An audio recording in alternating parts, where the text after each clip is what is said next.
বাবা ওয়াজের জয়, তুমি আমাকে ভুলেই গেছো বাবা। এখন তো আর আগের মতো ফোনই করো না। আগে টাকা পয়সা লুটপাট করে বাংলাদেশ থেকে তোমার কাছে পাঠাই দিতাম, তখন তোমার মা অনেক ভালো ছিল না বাবা। ফোন করলে কেন? দেখো মা, তুমি কিন্তু বান্দরামি একটু কম করে করো। বাংলাদেশের সাথে যুদ্ধ লাগার পিছনে তুমি একজন বড় সন্ত্রাসী। আমি মনে করি তুমি পিছনে বাস দেওয়ার চেষ্টা করতেছ।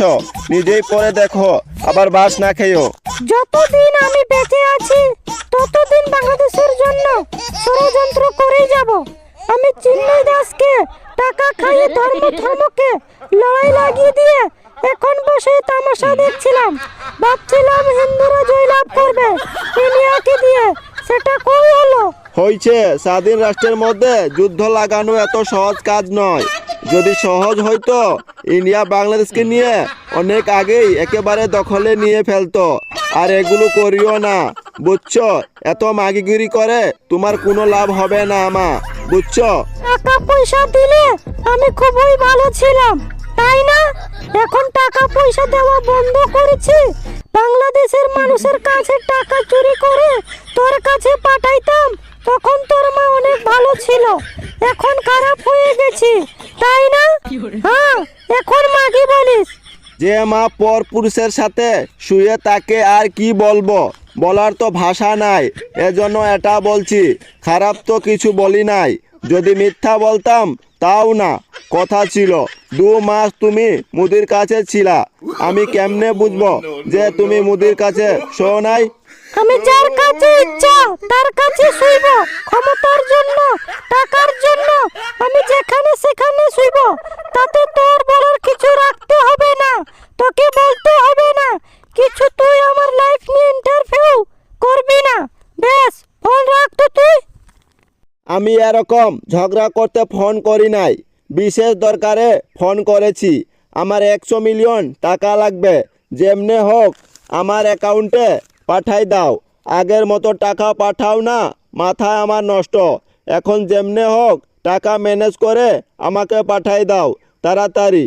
আই এম সরি বাবা, আমি সেটা করতে পারবো না।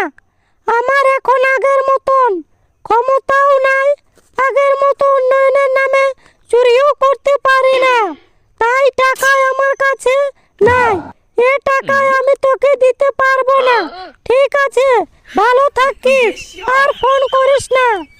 কেন ফোন করব না? আমি তোমার ছেলে, আমার হক আছে তোমার টাকার প্রতি। তুমি শুধু পুতুলকে দিতে পারো না, তোমার জামাইয়ের পেট তাজা করতে পারো না। আমি তোমার সন্তান, আমাকেই টাকা দিতে হবে। চুরি করে হোক কি বদমাশি করে হোক, টাকা আমার পাঠাই দাও। আমার টাকা লাগবে মা। আমি আছি এক বেড়ার মধ্যে। আমি আছি বাংলাদেশকে কিভাবে ধ্বংস করে দেওয়া যায়। যে মানুষ আমাদেরকে পিছনে লাথি দিয়ে দেশ থেকে বের করে দিয়েছে, সেই মানুষের ধ্বংসের জন্য আমি বিভিন্ন চাল চেলে যাচ্ছি। আর তুই আছিস টাকা নিয়ে, তাই না? টাকাই সব কিছু আমার কাছে, টাকা সব। টাকার জন্য সব করতে পারি। আমাকে এখন টাকা পাঠাবা কি পাঠাবা না সেইটা বলো। তা না হলে ফেসবুক লাইভে গিয়ে তোমার সব কুকর্মের যত প্রমাণ আছে সব কিছু ফাঁস করে দিব, বলে দিলাম। বাবা, না মানে কি বলিস?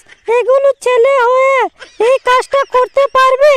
আচ্ছা ঠিক আছে, অ্যাকাউন্ট নাম্বারটা দে, আমি টাকা পাঠাই দিচ্ছি। তুই আমাকে মারলি, সবকিছু ডকুমেন্ট তোর কাছে। এগুলো বাবা প্রমাণ কখনো ছড়াছড়ি করিস না, বলে দিলাম। এই তো আম্মু লাইনে আইছো, এখন লাইনে তাইকো, সমস্যা নাই। অ্যাকাউন্ট নাম্বার লেখো 669944889992। ঠিক আছে, এই অ্যাকাউন্টে তুমি 100 মিলিয়ন টাকা তাড়াতাড়ি পাঠাই দাও। জীবনে কত ক্ষতি করেছি আর কত মানুষের পিছন মারছি, আজকে নিজের ছেলে আমার পিছন মারতেছে। কি ভাগ্য রে, মানুষের ক্ষতি করেছি, আজকে নিজের ক্ষতি আমার ছেলে করতেছে। এগুলো ইমোশনাল ডায়লগ মেরে লাভ হবে না আম্মু। তুমি টাকাটা তাড়াতাড়ি পাঠাই দাও তো, এত কিছু শুনতে চাই না। না হলে কিন্তু ফেসবুক লাইভে এই যে গেলাম আম্মু। টাকা দেখ, পাঠাই দিয়েছি, আর ভালো থাকিস।